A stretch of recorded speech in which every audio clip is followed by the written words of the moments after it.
talking, it's how we talk. So we study how people talk and how we use languages in different settings and to different people, which we'll dive into later. Identity is who we are when we speak. So according to Joanna Farr, she says that language identity is belonging to an ethnic group in which provides an individual with emotionally significant aspect of his self-concept. Language is an authenticity marker in claiming ethnic identity and facilitating a sense of belonging. So I see identity as um, feeling like you belong to a group or a setting because of how you speak. So, for example, I'll use myself. When I went to a pretty much predominantly white private school, I graduated from, and there wasn't many people that looked like me, let alone speak like me. I know this is my like professional giving a presentation voice, but I also speak differently depending on who I'm talking to, which is another thing that we can dive into later. Um, but back to the story, I had a hard time making friends because I didn't know how to talk to people. Like, a lot of the other students would speak super properly and would make references to pop culture that I had no idea existed, let alone know how to make those references and connect the dots. But once the school year went along and I met some people that spoke like me, I was able to adapt to that culture in that setting. Another example I would use would be like Hispanic students or Hispanic people in America in general. Honestly, um, a lot of those people don't speak English and they speak Spanish, so they gravitate towards each other because they know how to speak to each other. And change is basically what it sounds like. Change is language change over time. So, language change doesn't necessarily exist linguistically, but it does happen by people deciding what's in and what's not.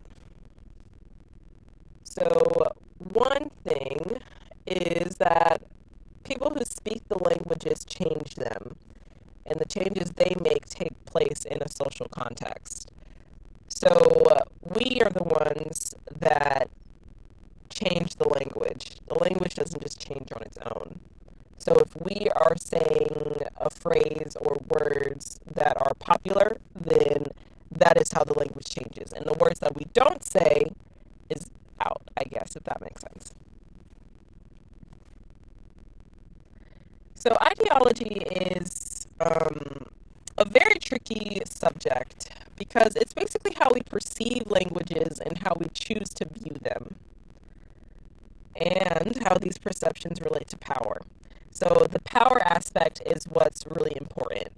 So according to Nicholas Septurillo, the study of language ideology offers a way of viewing complaints about accents as connected to broader issues of political power and social exclusion through their intersection with the oppressive ideologies, such as racism. So if you really think about who in America is in power, it's pretty much the all-white heterosexual male. So the way that he speaks is how America thinks everybody should speak. So if we are not speaking that way, then we are seen as outcasted.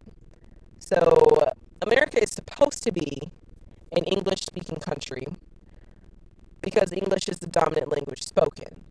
But there are a plethora of other languages that are spoken here, and it isn't fair to those languages that have probably been around much longer that are seen as outcasted. So I would say that English is the predominant language spoken because it's literally everywhere. It's in TV, it's in ads, it's in the media, it's in movies, the newspaper. Everywhere you look, it's English. It's even the words written on your car. And some Americans even view certain languages as threatening. So going back to the Spanish-speaking people, so there have been a lot of instances where white people feel threatened because there are people that aren't looking like them or speaking like them in their country. So they feel that they will take over and they won't be, they won't have their lives as normal. And it's just a lot, it's a load of crap if we're being real. I feel like America is the place where everybody is here to be great, do what they want. It's the land of freedom, and there are just a lot of people that are being racist and judging others just by the way that they speak. And I don't think that's really fair. So language variation is also basically what it sounds like. It's how we study the different ways in which people speak.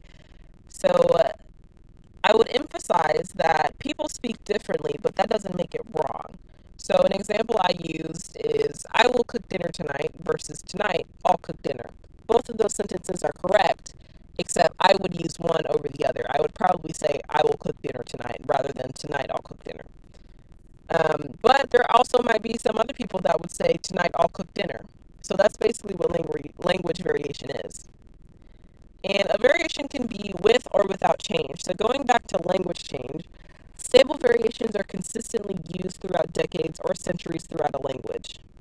So for example, in our textbook, he mentions the dropping of the G at the ending of ing words.